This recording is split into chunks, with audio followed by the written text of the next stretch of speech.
की आज जी कोल्हापूरची वाताहत आहे, कोल्हापूरची अवस्था आहे, त्याला जबाबदार कोण असेल तर हे विद्यमान महायुतीचं सरकार या ठिकाणी जबाबदार आहे आणि त्याचं उत्तर त्यांनी देणं या ठिकाणी अपेक्षित आहे।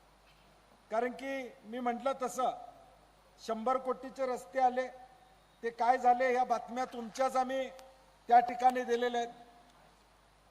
सगळ्या ज्या बातम्या इथं आलेल्या आहेत त्या तुम्ही माध्यमांनी दिलेल्या आहेत की माध्यमांनी प्रत्येक विषयावर ज्या बातम्या दिलेल्या आहेत त्याच आम्ही लोकांच्या समोर मांडतोय, सत्य लोकांच्या समोर मांडतोय की खड्ड्यांचे रस्ते 2 कोटी 2 महिन्यात 2 कोटींचा खड्डा, 100 कोटीतला एकही रस्ता पूर्ण नाही, गाड्यांचा खुळखुळा, मनके होतात ढिल्ले। उपमुख्यमंत्री आले की रात्रीत रस्ते केले जातात, मग अधिकार हा कुणाचा आहे? म्हणजे महायुतीचाच आहे। मग उपमुख्यमंत्री येतात त्या दिवशी रात्रीत रस्ते होतात, याचा अर्थ काय? सत्ता महायुतीची या ठिकाणी। प्रदूषणाचा विषय असेल, थेट पाईपलाईन आली पण नियोजन ढासळले। म्हणजे आज वर्तमानपत्राच्या बातम्या आम्ही देतोय की माध्यमाने देखील कबूल केलेलं आहे की थेट पाईपलाईनचं पाणी आलेलं आहे, परंतु नियोजन ढासळलेलं आहे। आणि म्हणून हे सगळे मुद्दे, भ्रष्टाचार, महापालिकेत टक्केवारीतून बिल मंजुरीची स्मार्ट स्कीम, ही बातमी आपली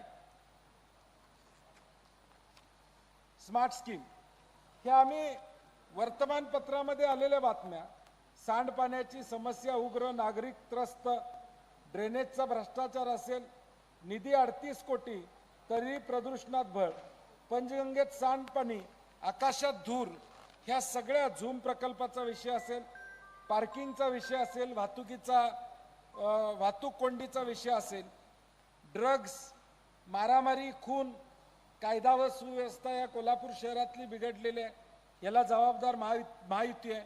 केशवराव भोसले नाट्यगृह हे ज्या प्लॅनप्रमाणे तयार केलं ते सुद्धा हे बांधू शकले नाही।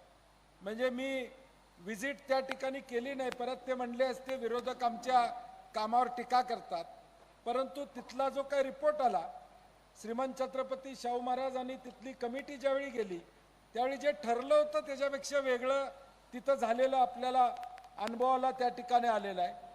मैदान आणि बगीचाची परिस्थिती आणि अंबाबाई मंदिरच्या परिसरामध्ये आज लाखो पर्यटक येतात, तिथली दुरावस्था, हा सगळा महायुतीचा कारभाराचा पंचनामा आज आम्ही जनतेसमोर या ठिकाणी मांडत आहोत।